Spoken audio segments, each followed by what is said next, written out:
সকলোলৈকে মোৰ পৰিয়ালৰ তৰফৰ পৰা ভোগালী বিহুৰ উলগ জনালো। ভোগালী বিহুত খুব সহজতে বনাই খাব পৰা আজি মই এটা ৰেচিপি লৈ আহিছো। এয়া হৈছে নাৰিকলৰ লাড়ু। আৰু এই লাড়ু বনাবৰ কাৰণে মই লৈছো দুটা নাৰিকল মিডিয়াম সাইজৰ, আৰু যিমান নাৰিকল লৈছো তাৰ আধা মই চেনি লৈছো। এতিয়া আমি ৰেচিপিটোলৈ আগবাঢ়িছো। প্ৰথমে মই এখন ৰুকনিৰ সহায়ত নাৰিকলকেইটা ৰুকি লম। এখন ৰুকনিৰ সহায়ত মই নাৰিকলখিনি এনেকে ৰুকি লৈছো। আপোনালোকেও এনেকে ৰুকি ল'ব। তাৰ পিছৰ প্ৰচেছটো মই আপোনালোকক দেখুৱাই আছো। নাৰিকলখিনি মই ৰুকি ললো। এতিয়া এই চেনিখিনি মই যে আপোনালোকক কৈছিলো যিমান নাৰিকলৰ ৰুকা হ'ব তাৰ আধা চেনি লাগিব। তে এই চেনিখিনি মই ইয়াত ভালকে মিক্স কৰি লম। হেতু আপোনালোকক দেখুৱাইছো। চেনিখিনি মই ইয়াতে দি ললো গোটেইখিনি। এতিয়া মই এখন চামুচেৰে এখিনি মিক্স কৰি হাত ইউজ নকৰো। এখিনি মিক্স কৰাৰ পিছত মই প্ৰায় 2 ঘণ্টামান সময় এখিনি ঢাকি থৈ দিম। আৰু তেতিয়ালৈকে থম। আৰু এটাও কথা আছে, তেতিয়ালৈকে থম যেতিয়ালৈকে চেনিখিনি ইয়াত ভালকে মিক্স হৈ গলি অকনমান আঠা আঠা টাইপৰ হৈ যায়। সেয়া আপোনালোকক মই দেখুৱাম।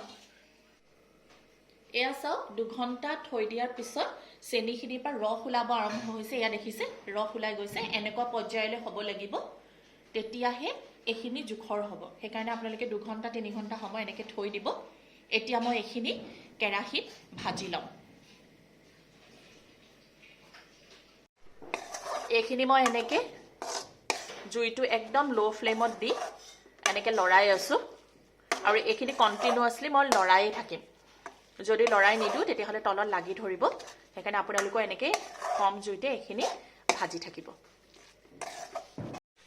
এইখিনি চাওক এনেকে ভাজি ভাজি যেতিয়া হেতাখন এনেকে নুজোৱা হ'ব, লাগি লাগি ধৰা নিচিনা হ'ব, তেতিয়াই গম পাব যে এইখিনি হৈ গৈছে, লাডু কৰিব হৈ গৈছে।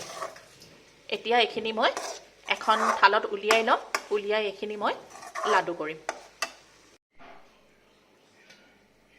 এতিয়া এইখিনি মই লাডু কৰিব আৰম্ভ কৰিছো। মোৰ মাৰ হাতৰ লাডু খাবলৈ কিন্তু নাৰিকলৰ লাডু খুব ভাল হয়। সেইকাৰণে মায়েও মোক সহায় কৰি দিছে। এয়া চাওক গুল গুল কি ধুনীয়া, পটকে আপুনি হাতৰ এনেকা টিপতে এই লাডু হৈ গৈছে। চাওক কি ধুনীয়া হৈছে। এফালে মায়েও বনাই আছে। মাৰ হাতৰ হেতু চাওক, মাৰ হাতৰ লাডু কি ধুনীয়া হয় চাওক। কিমান ধুনীয়া গুল হৈছে, নিমজ হৈছে চাওক। মই কিন্তু একদম মাৰ নিচিনা কৰিব নোৱাৰো দেই। মাৰগিটা বেছি ভাল হয়। যিহেতু বিহুত মাৰ ঘৰলৈ আহিছো, সেইকাৰণে মাকো কৈছো আহা একেলগে নাৰিকলৰ লাড়ু বনাও, আপোনালোককো দেখুৱাও। এয়া চাওক কি ধুনীয়া হৈছে। মাঘৰ বিহুত এতিয়া পিঠা পনা বনাইছোঁ নাৰিকলৰ লাড়ু হেতা হাতি। যি জোঁৱাই আকৌ নাৰিকলৰ লাড়ু মোৰ হাতৰ খাই বৰ ভাল পায়। সিহঁতি কৈছে আৰু যে তোমাৰ মা পিঠা নাৰিকলৰ লাড়ু কেইটামান বনোৱাচোন।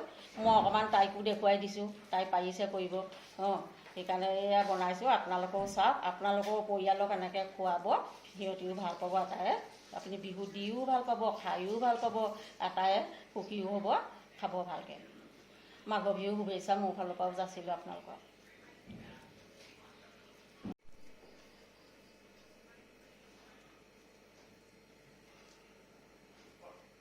এনেকে গোটেইখিনি লাড়ু কৰি লম।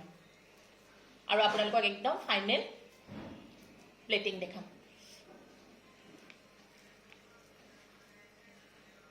আপোনালোকে মুঠিলে মানে এই 3টা আঙুলিতে ঘূৰাই ঘূৰাই ঘূৰাই ঘূৰাই দি থাকিব, ভাল হ'ব। গোটেই হাতখনত নলগাব, গোটেই হাতখনত নলগাব, তেতিয়া পাকটো নাহে। এই 3টা আঙুলিয়ে চেপি চেপি ঘূৰাই ঘূৰাই ঘূৰাই ঘূৰাই এনেকৈ থাকিব। খাবলৈ অকণো ভাগিও নাযায়। আপুনি দিওঁতে মেলোঁতেও বা থওঁতে টেমাই টুমলীয়ে ভৰাই থ'লেও আপোনাৰ ভাল হৈ থাকিব। চাব বাৰু, দেখিলে ভাল হৈছেনে বাৰু? এয়া চাওক। এনেকৈয়ে কৰিব।